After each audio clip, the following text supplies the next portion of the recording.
దళితులను ఎస్టీలను చంపితే ఎప్పుడైనా హోంమంత్రి వెళ్లి వారి కుటుంబ సభ్యులను పరామర్శించిన దాఖలాలు లేవని ఎంఆర్పీఎస్ వ్యవస్థాపక అధ్యక్షుడు ఉసిరిపాటి బ్రహ్మయ్య మాదిగ అన్నారు. గుంటూరు నగరంలోని లో గల అంబేద్కర్ విగ్రహం వద్ద ఆయన మీడియాతో మాట్లాడారు. అంబటి రాంబాబు మాటలలో కులం కోణం లేదని చెప్పారు. హోంమంత్రి మాటల్లో రాజకీయ కోణమే కనిపిస్తుందన్నారు. నేను రాంబాబు వీడియోలు చూశాను. పెద్దలతో చర్చించారని ఆ వ్యాఖ్యలో 100% రాజకీయ కోణం ఉందని చెప్పారు. విజయవాడలో లాకప్ డెత్ మరియు గుంటూరులో మహిళను వివస్త్రణ చేసిన ఆమె ఎక్కడా మాట్లాడలేదని అన్నారు. రాయలసీమలో ఎంఆర్పీఎస్ వారిని నరికి చంపిన, విజయవాడలో క్రాంతి కుమార్ ఆత్మహత్యకు పాల్పడిన హోంమంత్రి నుండి ఎలాంటి స్పందన రాలేదని అన్నారు. ఈ క్రమంలో అంబటి రాంబాబు హోంమంత్రికి సిగ్గుంటే రాజీనామా చేయాలి అని డిమాండ్ చేస్తారని గుర్తు చేశారు. కమ్మలు కాపులను చంపితే నువ్వు వెళ్లి పరామర్శించి వారికి ₹1 కోటి ఎక్స్గ్రేషియా 5 ఎకరాల భూమి ప్రభుత్వం నుండి ఇప్పించారని గుర్తు చేశారు. పవన్ కళ్యాణ్ గతంలో హోంమంత్రి నేనైతే మరోలా ఉండేది అని వ్యాఖ్యానించారు. పవన్ కళ్యాణ్ వ్యాఖ్యలలో కులం కోణం కడపడుతుందని స్పష్టం చేశారు. మరి ఆయనపై ఎవరు మాట్లాడకపోవడం ఏమిటని ప్రశ్నించారు. నిజాయితీ కలిగిన ఉద్యమకారుడిగా నన్ను మాట్లాడమంటారా, ఓ ఒప్పంద ఉద్యమకారుడిగా మాట్లాడమంటారా? మీరే చెప్పండి. పత్రికలు ఒక నిజాయితీ కలిగిన ఉద్యమకారుడిగా నన్ను మాట్లాడమంటారా, లేదు ఒక ఒప్పంద ఉద్యమకారుడిగా నన్ను మాట్లాడమంటారా? నేనైతే ఒప్పంద ఉద్యమకారుని కాదు, నేను నిజాయితీ కలిగిన ఉద్యమకారుడిని. 32 ఏళ్ల క్రితం నా ఊరిలోని ఎంఆర్పీఎస్ మొదలైంది.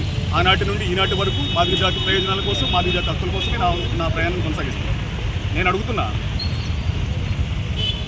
అంబటి రాంబాబు గారు మాట్లాడిన దాంట్లో కులకోణం ఎక్కడ కనపడుతుంది? అంబటి రాంబాబు గారు మాట్లాడిన అంశంలో నేను కూడా మా పెద్దలు చాలామందిని అడిగాను. అన్న, రాంబాబు గారు మాట్లాడిన వీడియోలు తెచ్చుకొని చూశాను. రాంబాబు గారు మాట్లాడిన దానిలో కులకోణం ఎక్కడ కనపడతా ఉంది? రాజకీయ కోణమే ఉంది. ఆయన 100% రాజకీయ కోణంలోనే మాట్లాడాడు. ఆ రాజకీయ కోణంలో మాట్లాడే క్రమంలో నేను గమనించాను. ఆయన ఏం చెప్పాడు? ప్రధానంగా దళితుల మీద దాడులు జరుగుతున్నాయి, మాదిగల మీద దాడులు జరుగుతున్నాయి, పోలీసు వేధింపులతో చనిపోతున్నారు, లాకప్లో చనిపోతున్నారు, లాకప్ డెత్తులు జరుగుతున్నాయి. ఆ లాకప్లో చనిపోయిన వాళ్ళకు శవాలు కూడా కనపడకుండా చేస్తూ ఉన్నారు. అదేవిధంగా గుంటూరు నడిబొడ్డున అమరావతి రాజధానికి గుంటూరుకి కూతవేడు దూరంలో ఉండబడినట్టు గుంటూరులో అర్ధరాత్రి ఒక మహిళని నగ్నంగా వివస్త్రణ చేసే ప్రయత్నం జరిగింది. ఈ ప్రయత్నాలన్నీ జరుగుతున్నప్పుడు ఈ రాష్ట్రంలో ఉండబడినటువంటి హోంమంత్రి ఏం చేస్తున్నారు? హోంమంత్రికి ఏదైనా సిగ్గుంటే, లేదంటే శరం ఉంటే రాజీనామా చేయాలి అని చెప్పని ఆయన మాట్లాడాడు. ఆయన మాట్లాడిన దానిలో నాకు రాజకీయ కోణం కనపడతా ఉంది.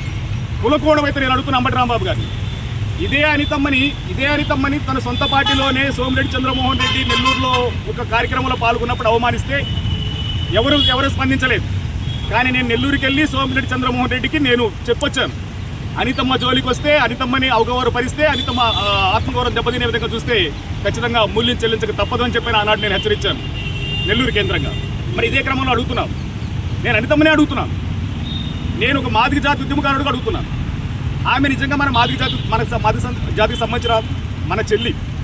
అడుగుతున్నాను, అమ్మా, ప్రతిపక్షాల విమర్శలకి భయపడే స్థాయికి నువ్వు రావద్దు. ప్రతిపక్షాల విమర్శలు సవాలుగా తీసుకో. నీకు ఈ రాష్ట్రంలో అత్యున్నతమైన గౌరవం దక్కింది. నీకు ఈ రాష్ట్రంలో అత్యున్నతమైన గౌరవం దక్కింది.